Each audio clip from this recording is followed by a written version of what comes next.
Agora, lá vem o comentário, a opinião de Milton Neves. Tarde, Milton, tudo bem?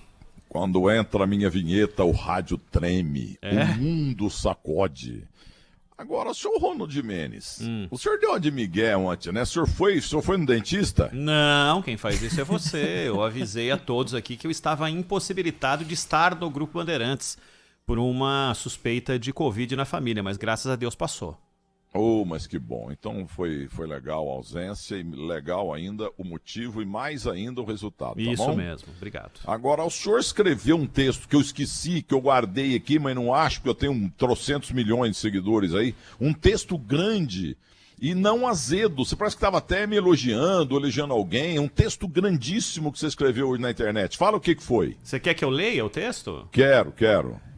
Para quem ama o rádio esportivo desde criança, o momento icônico era quando o Milton Neves oferecia tema livre para Orlando Duarte encerrar a primeira parte do Domingo de Futebol, normalmente 1 hora antes do jogo, às 4 da tarde. Jamais sairá da memória Orlando Duarte. Puxa vida, e você tinha quantos anos, Ronald, disso aí? Ah, cara, ô Milton, a sua marca principal no rádio, que é o Terceiro Tempo, que começou em 82... eu tinha 13, 14 anos aí nessa época, né? Puxa, mas que honra, Ronald Menes. Ô, Sônia Blota, pra ele eu querido, sou um Blota Júnior, viu? Pra mas... Ronald Menes eu sou um Blota Júnior dos pobres. Querido, dos pobres não. Você é o grande Milton Neves. Eu também sou da geração do Ronald também. E você sabe que você é daqueles ícones maravilhosos. E é verdade, você sabe disso. Você sabe Fico de tão tudo lisonjeado, que como o Zaidan fala, o Milton Neves é muito humilde. E o Orlando, hein, Milton? Ah, o Orlando, eu queria que o Cláudio Zaidan falasse um pouquinho. Ou posso falar primeiro, hein? O Zaidan falou logo na abertura, né, Zaidan? E de maneira absolutamente brilhante sobre a história de amizade com o Orlando. Olha, Orlando Duarte Figueiredo, lá de Rancharia, 88 anos.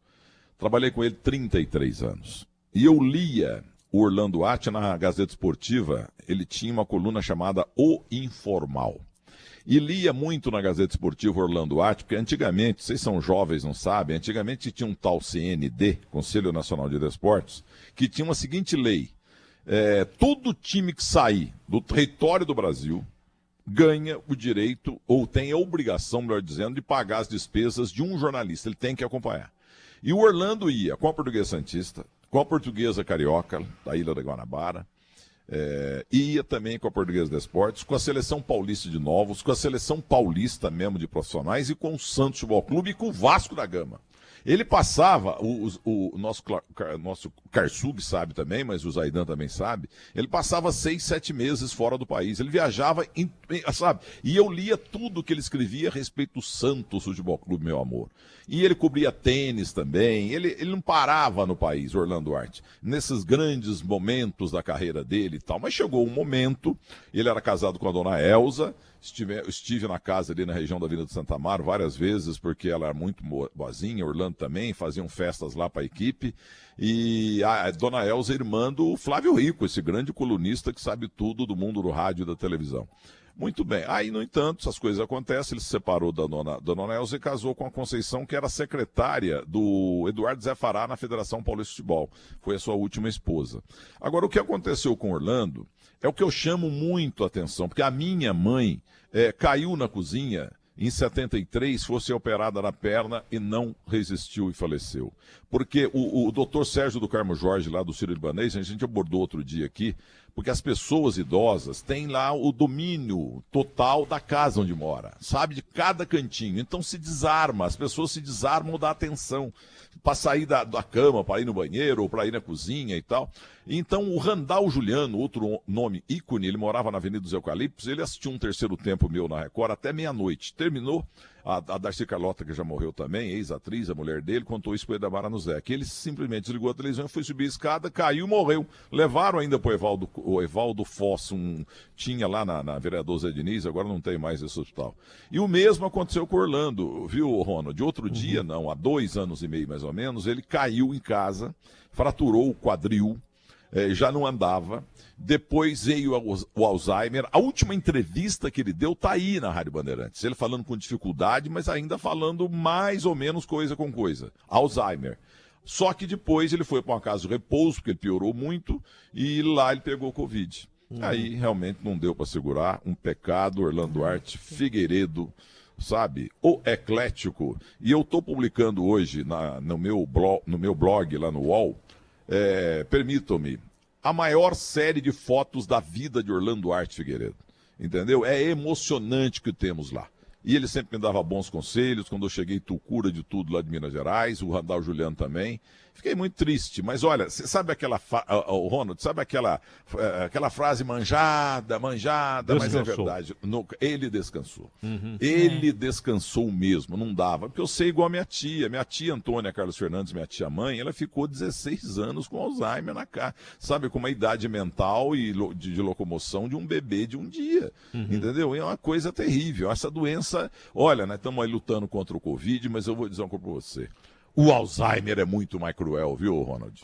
Ah, Milton. E só fala, um Zaidan. ponto, apareceu uma foto dele do Pelé assinando ali. Ele escreveu um livro sobre o Pelé e tal. E nos anos 60 e também nos anos 70, espalharam uma história de que o Frederich, grande Arthur Frederich, primeiro grande craque brasileiro, teria feito mais gols que o Pelé. E a própria Federação Paulista, em determinado momento, embarcou em números que não eram reais a respeito do número de gols do Frederich. O que fez o Orlando Duarte? Porque eu estava dizendo aqui, Milton, que o Orlando é um jornalista de uma linhagem. Ele nunca quis ser notícia, ele nunca se pretendeu um artista, ele nunca usou tatiquês. Ele era claro, direto, mas ao mesmo tempo erudito e jornalista. O que ele fez? Ele escreveu um livro que eu tenho e que traz Pelé versus Fred ou Fred versus Pelé. Fried, né, como eles diziam, o nome alemão, Frederich. E ele colocou gol por gol da carreira do Frederich, contra quem? Gol por gol da carreira do Pelé. E acabou com aquela história de que o Pelé tinha menos gols que o Frederich. Que não é que isso seja relevante. Relevante é o papel do jornalista. Em vez de ficar dizendo, não, esse tem mais, esse tem aquele, ele foi lá e pegou todos os gols de um e de outro. Não é? E um professor. E ele fez 32 livros. Exato. Um doutor em Copa do Mundo, um doutor em Jogos Olímpicos, ele e Lancelotti são duas referências em Jogos Olímpicos. Enfim, um professor, um craque inesquecível, grande Orlando. Zaidan, permita-me te interromper, porque você falou em Jogos Olímpicos. Por favor. Ele foi o único jornalista do Brasil que lutou heroicamente lá, sem chance nenhuma, em Moscou, na Olimpíada da União Soviética, em que roubaram o João do Pulo. O João do Pulo, coitado, ele saltou em 1975, 1789, acho que é isso, foi numa quarta-feira, porque eu dei essa informação na rádio, porque até as 8 horas, das 7 às 8 era a hora do Brasil. Aí tinha 1 minuto para separar do Mobral. Aí às 8h30 tinha um programa esportivo. Então o Fernando Vieira de Mello, Zaidan, falou assim, vai lá e não vai gaguejar não, você tem 1 minuto para dar essa notícia aí. Porque veio pelo Telex. Olha como é que era o jornalismo ali nos anos 70. O recorde mundial de salto triplo, 17,89. Um tal João Carlos Oliveira, que eu nunca tinha ouvido falar. Depois com um grande amigo meu, foi a Muzambinha, a história é comprida. E ele tinha o Saneev como o grande rival dele, Viktor Saneev, da União Soviética. E naquela Guerra Fria, aquela briga também por medalha, para os Estados Unidos querendo ganhar da Rússia e vice-versa, por causa da hegemonia mundial e da Guerra Fria, eles puseram um tal Waimai lá, uma coisa parecida, um cara que não tinha nenhuma tradição, mas ele ganhou. E em segundo ficou o Saneev, em terceiro ficou o João do Pulo. Porque como é que o Orlando ficou histérico? Porque ele era um cara nervoso, entendeu? Uma vez ele invadiu o campo como chefe da delegação de uma seleção brasileira e foi bater no árbitro. Aconteceu isso também. E ele queria bater num jornalista aqui, que eu nem vou falar, mas vou falar com mais detalhes, porque eu estava conversando com a Conceição, a viúva dele. Entendeu? Porque ele foi processado, aqui é um processo que não é para dar nada, o advogado foi mal e tal, e ele queria matar o cara, igual fez com o Eli Coimbra, a família fala disso até hoje. Mas aí ele ficou lá em Moscou, ele estava perto ali da caixa de areia, mais ou menos uma distância regulamentar, e ele viu que não queimou. porque aquele tempo era no olhômetro, entendeu? O cara vinha, batia o pé ali, o tênis grandão ali, no bico, entre aspas, da chuteira, né? No caso aí, o tênis, e pulava na caixa de areia. E não queimou. E eram 2 bandeirinhas. Um da Tchecoslováquia, um da União Soviética. E o da Tchecoslováquia Isso não é conversa mole, não. O Zaidan sabe. Ele ficou com a cabeça doendo e tal, com remorso. Antes de morrer, uns 3, 4 meses, estava muito doente na Tchecoslováquia. Ele falou que ele foi instruído e obrigado a queimar os saltos do João por influência do governo soviético. Porque ele não queimou. Agora, hoje, como é que faz? Hoje tem lá uma câmera sensor. que fica ali, tem sensor e tem a câmera também que mostra ali onde é que o bico bateu. Ele não queimou. E um dos motivos da morte do João do Pulo foi esse roubo aí, porque ele foi também depois para o desgosto, aquele né? negócio todo. Foi um desgosto danado, depois perdeu a perna e aí o Sanaev foi maravilhoso. O Sanaev mandou um presente até para Lili, que é a esposa dele, né, do nosso João do Pulo, a última viúva dele, e mandou mais condolências, e pela imprensa falou, mas ele lamentando no entanto. Como é que um homem deste tamanho, desta importância, um atleta tão raro, vocês deixam dirigir uma variante ou coisa parecida? O Sanaev, que era o arquirrival dele, e culpou o governo brasileiro de não ter tombado o João do Pulo, como não tombaram o Garrincha também. Tem gente que tem que ser tombada, tem que criar, depois de velho tem que virar criança, tem que tomar conta. O Sanaev, eu fiquei fã dele, e ele ficou em segundo lugar. E ele foi o cara que mais lamentou a morte do João do Pulo. E o Orlando Duarte foi o único que lutou bravamente contra esse roubo. Igual o Vital Batalha também naquela decisão França e Brasil, em que a bola bateu na trave, nas costas do nosso querido Carlos Roberto Galo e entrou. Ele brigou, mas brigou dizendo que não. Bateu na trave. Acabou a jogada. Acabou a jogada. Mas o Batalha era do Jornal da Tarde, importante demais. Eu discordo hoje do Batalha, mas na época eu fiquei mais fã dele, porque ele lutou bravamente, dizendo bateu na trave e portanto, não foi gol. Mas o Nabi Abichedi entrou na história também, mas não teve jeito. Foi gol sim, pô. Se bate na trave, nas costas do goleiro e entra, é gol, né, Ronald? É isso mesmo. Ô Milton, para fecharmos, sempre é necessário o seu palpite. E hoje é jogo importante demais. O Ulisses Costa vai narrar, o Neto comentar. Vinícius Bueno será o repórter com o Pretzel Vinícius Galvão Bueno Guimarães, né? Isso, o Pretzel no intervalo no terceiro tempo, o plantão e a produção do Soler. Tem Palmeiras e Libertad. O Palmeiras dizer, que empatou vocês lá no não me Paraguai, colocam, eu não estou. Estão me boicotando aí na rádio. Não, estaremos juntos amanhã. Mas eu quero fazer terça, quarta, quinta, sábado, domingo, vocês não me escalam. A minha chamada da Isabela Camargo, não há meio de colocarem nesse programa. Tá bom. É uma coisa impressionante. Trabalhar também, palpite, Milton.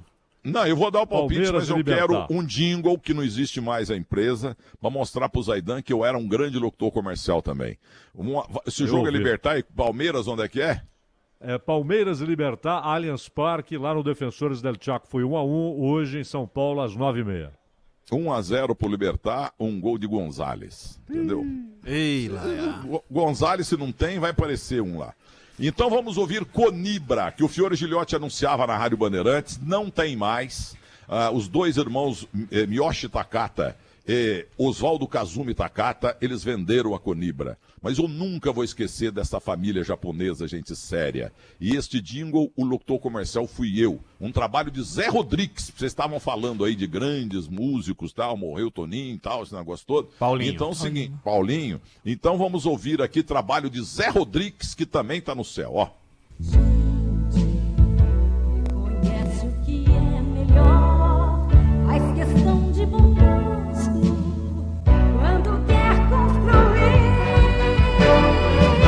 Conibra, certamente Conibra, tem de tudo pra construir o sonho que a gente Conibra, material para construção com responsabilidade. A Conibra garante a sua obra de ponta a ponta. 578-5177. Eu sou bom o Walker demais. Claro. Que Você não é ruim. Eu tava ouvindo você falando nesse comercial e me lembrei de uma frase sua. O que o tempo no Escangai, hein? Sônia Blota, 10 segundos para você. Cadê a filha do Germano? A gente está atrás. Já falei com o Felipe Killing, nós vamos achar a filha do Germano. Isso é um Aí eu dou um compromisso. beijo no Felipe Killing. Eu que sonhava em casar com a mãe dele, mas não deu. Olha, um Tchau, grande Milton. abraço. Vou mudar o placar. Palmeiras 2-0. Tá bom, Milton. Boa tarde para vocês. Tchau, querido. Até Abraço. amanhã. Valeu, tchau, tchau.